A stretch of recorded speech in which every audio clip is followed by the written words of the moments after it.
Reza Channel, beda dari yang lain, kontennya unik selalu bikin pengen nonton. Ketika kita membuat kegaduhan, maka kita contempt of court. Ya, kita melakukan penghinaan terhadap pengadilan, dan itu adalah pidana loh gitu. Nah, yang berkaitan dengan bagaimana tadi pemeriksaan saksi Dr. Oki di persidangan, saya melihat memang banyak hal yang blunder, terutama yang berkaitan dengan pertanyaan-pertanyaan dari jaksa. Jaksa ini seperti tidak objektif dalam memberikan pertanyaan, dia malah lebih cenderung ke pressure, membuat mental seorang saksi yang jelas akan meringankan terdakwa ini dipatahin gitu loh, mentalnya dibunuh dulu, sehingga apa yang disampaikan oleh Dr. Oki ini ya terlihat ya justru adalah blunder gitu loh, bukan meringankan Nikita Mirzani tapi malah lebih memberatkan. Padahal semestinya yang dibicarakan itu adalah bukan yang berkaitan dengan produknya dulu. Kita membahas, harusnya membicarakan dalam proses persidangan itu bagaimana perpindahan uang dari seorang Reza Gladys pindah ke Nikita Mirzani. Nah, itu harusnya dibahas kan. Apakah perpindahan uang itu memang endorse atau ada unsur tindak pidana pemerasan? Itu yang harusnya tadi dibahas gitu loh. Bagaimana Reza Gladys menghubungi Dr. Oki, kemudian akhirnya Dr. Oki menghubungi Nikita Mirzani. Artinya di sini Dr. Oki juga bukan otak. Dr. Oki ini hanya sebagai teman dari Reza, teman daripada Nikita Mirzani. Dia berada di tengah, ya kan, dia menyambungkan gitu, menjembatani gitu loh. Nggak bisa kita mengatakan, banyak orang di luar mengatakan bahwa Dr. Oki adalah otak. Enggak, saya tidak setuju. Justru Dr. Oki nothing tulus. Dia dengan hati yang baik, karena dia kenal RG, kenal NM, ya dia menjembatani saja gitu loh. Tapi sebagai praktisi hukum, melihat kesaksian dari Dr. Oki sendiri, Bang, apakah ada potensi dia bisa menjadi TSK juga atau enggak sih, Bang, mungkin, Bang? Kalau statementnya Dr. Oki sebagai saksi hari ini apakah bisa menjadi TSK, belum tentu, ya kan? Karena kan dia hari ini kan dipanggil sebagai saksi. Kalau dia mau TSK harus dari kepolisian dulu dong. Ini kan dia dipanggil hanya sebagai saksi, enggak lah. Kecuali ada laporan baru, ya kan? Ada laporan baru. Ini yang dilaporkan kan Mel sama Nikita Mirzani, mungkin termasuk katanya si Dr. Oki, tapi Dr. Oki kan tidak tersangka.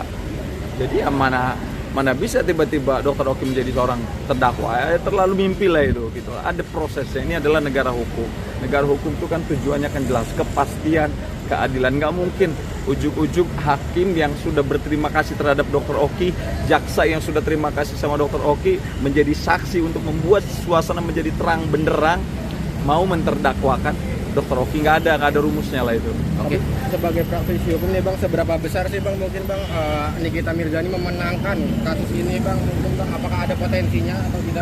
Kalau potensi bebas pasti ada dong, ya kan? Pasti ada, tetap pasti ada.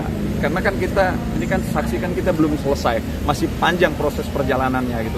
Masih ada nanti saksi-saksi yang lain yang meringankan Nikita Mirzani gitu loh. Jadi kita tetap optimis lah, proses persidangan ini akan berjalan dengan baik. Tolong kegaduhan baik dari pihak pelapor maupun pihak terlapor menahan diri sambil kepastian hukum ini bisa kita lihat dalam proses persidangan. Agar bisa mencapai potensi bebas, itu apa yang harus dilakukan oleh tim NM sih, Bang, mungkin, Bang? Ya, saksi-saksi harus terus menghadirkan saksi-saksi.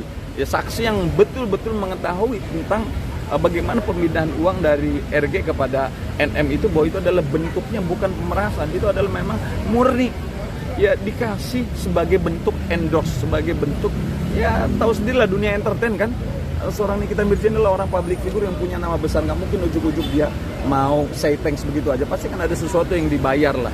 Tadi Dr. Oki sudah menjelaskan, dia pun menggunakan jasanya Nikita Mirzani, sekali bayar 100 juta, 500 juta gitu. Jadi itu sudah biasa dalam dunia per-endorsan. Menarik nih, Bang, Abang juga tadi tetap menganalisa sebagai pernah menangani perkara yang kita mengajukan saksi.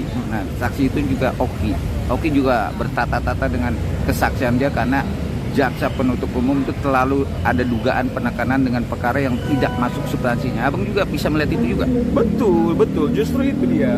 Harusnya diberikan kebebasan, ketenangan kepada saksi untuk menjawab sejujur-jujurnya. Jangan memberikan tekanan. Dia ini kan aparatur negara, ya kan, kita kan tujuan hukum saya katakan mencari kepastian dan keadilan.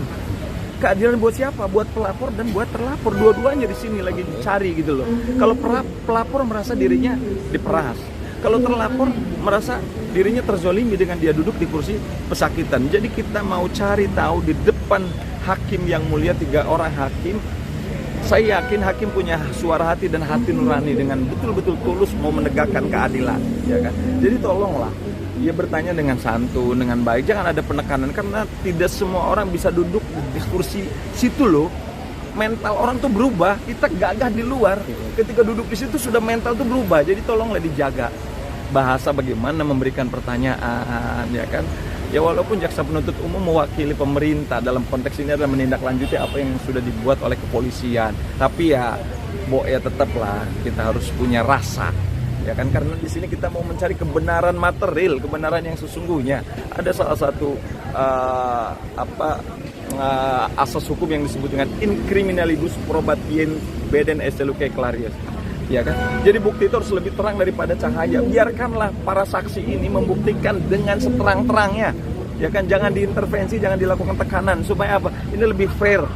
Ya, lebih proses persidangan ini bisa betul-betul tanpa ada skenario apapun, ya kan? Karena kalau ada skenario, saya yakin ya, jangan sampai macam-macam, ya kan? Di sini kan udah dibahas tadi ada something wrong dengan jaksa penuntut umum. Jangan bermain-main, ya. Anda sebagai aparatur negara, ya kan, bertindak tidak objektif karena hanya mendapatkan sesuatu. Jangan main-main. Itu menarik bang, satu lagi bang, itu menarik. Itu kan kata-kata seorang hakim, netral. Hakim itu netral, tapi yang menarik lagi nih bang, banyak komen-komen. Ini kan jaksa juga yang pernah nanganin perkara kasusnya Hotman PN Rasman, itu jasa penuntut umum. Nah kita baca garis besar ya kan, waktu dia menangani perkara kasusnya Rahman, oke lah kita tidak